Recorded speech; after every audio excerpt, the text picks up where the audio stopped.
Good afternoon. My name's Natalie Gluntz, and I work at Empire Education Group up on Route 61. And I'm going to talk to you today about completing this fun little document called the FAFSA. So if each one of you girls could reach into your green bag, there's a copy of this. And I'm going to kind of hit some of the high points of it because it's pretty tough to cover it in 6 minutes. Right, Tammy? So what is the FAFSA? The FAFSA is a free application for federal student aid. Because I think this is helpful to have this document, I printed off, Valerie printed off hard copies for each of you. However, in the real world, what you will do is you will complete this online. But this is a sneak peek at what it looks like in hard copy form. Like I say, you will sit down and you will complete this online at the time when you're ready to apply for financial aid for your institution. So who should complete the FAFSA? Basically, anybody who's going to school, whether it's a trade school like Sheila went to, or a four-year undergraduate school, community college, anybody that is going to a school that utilizes federal aid needs to complete the FAFSA. The FAFSA year is not the same as a calendar year. Our calendar year is January to December, right? The FAFSA year starts July 1st and ends June 30th. So today, we're in the middle of the 2010-11 FAFSA year. How many girls out here are seniors? One! Okay, so what's going to happen is you're not going to worry about this FAFSA, but you're going to be completing the 11-12 FAFSA year because you'll probably be starting school in the fall. Okay, so when you sit down to complete the 11-12 FAFSA, which will be available online probably around March, you're going to sit down with your W-2s if you worked, if you're a student and you worked, your taxes if you filed taxes, your parents' taxes, and your parents' W-2s.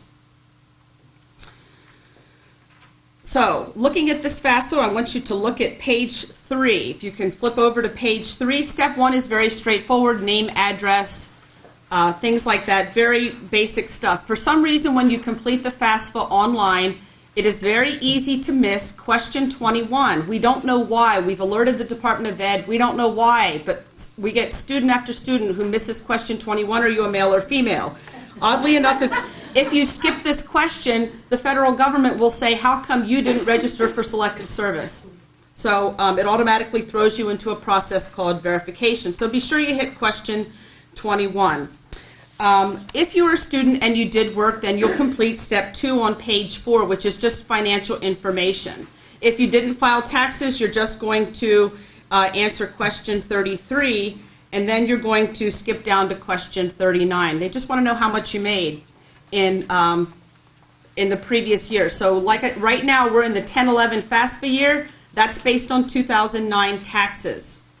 When you complete the 11-12 FAFSA, that's the one coming up in March, you're going to base that on 2010 taxes. So moms and dads, you complete your taxes, and then you go and complete the FAFSA. The next section, step 3. These are the dependency questions. We get this a lot. We have questions about this a lot. In order to be considered an independent student, you need to answer yes to one of these questions, questions 46 through 58. A lot of times kids call us up and say, I'm 20 years old, I live in an apartment, I have a car, I work, I pay all my own bills, my parents do not support me, I am independent. The grim reality is, in the eyes of the federal government, you are dependent unless you can answer yes to one of these questions. It has absolutely nothing to do with self-sufficiency, even though we tell the kids it is commendable that you are able to do all of this. In the eyes of the federal government, you're still a dependent. Okay? So the questions are when you were born, are you married? I'm just going to skip through these really quick. Are you serving on active duty? Are you a veteran? Are you completing an advanced degree such as a master's? Do you have children, dependents other than children, and so on? So those are critical. They determine, those questions determine the type of aid that you're eligible for. So if you are a dependent student, which I'm guessing most of you will be, then your parents are going to need to complete step 4, which is on page 6. This, again, is fairly straightforward as far as your parents' social security numbers and things. And this is where I want to just spend a few minutes because this is where it can get a little bit confusing. If your parents are divorced or separated, you need to use the financial information of the custodial parent. That would be the parent that provides 50%, more than 50% of your support in the year prior to completing the FAFSA. So if you're completing the FAFSA in March, you need to use that parent that has provided the most support. And if that parent is remarried, so if you're living with your mom and stepdad, you need to have both the mom and stepdad's information. Do not use, if your parents are divorced, don't use biological mom and biological dad. That just goes, that's a mess.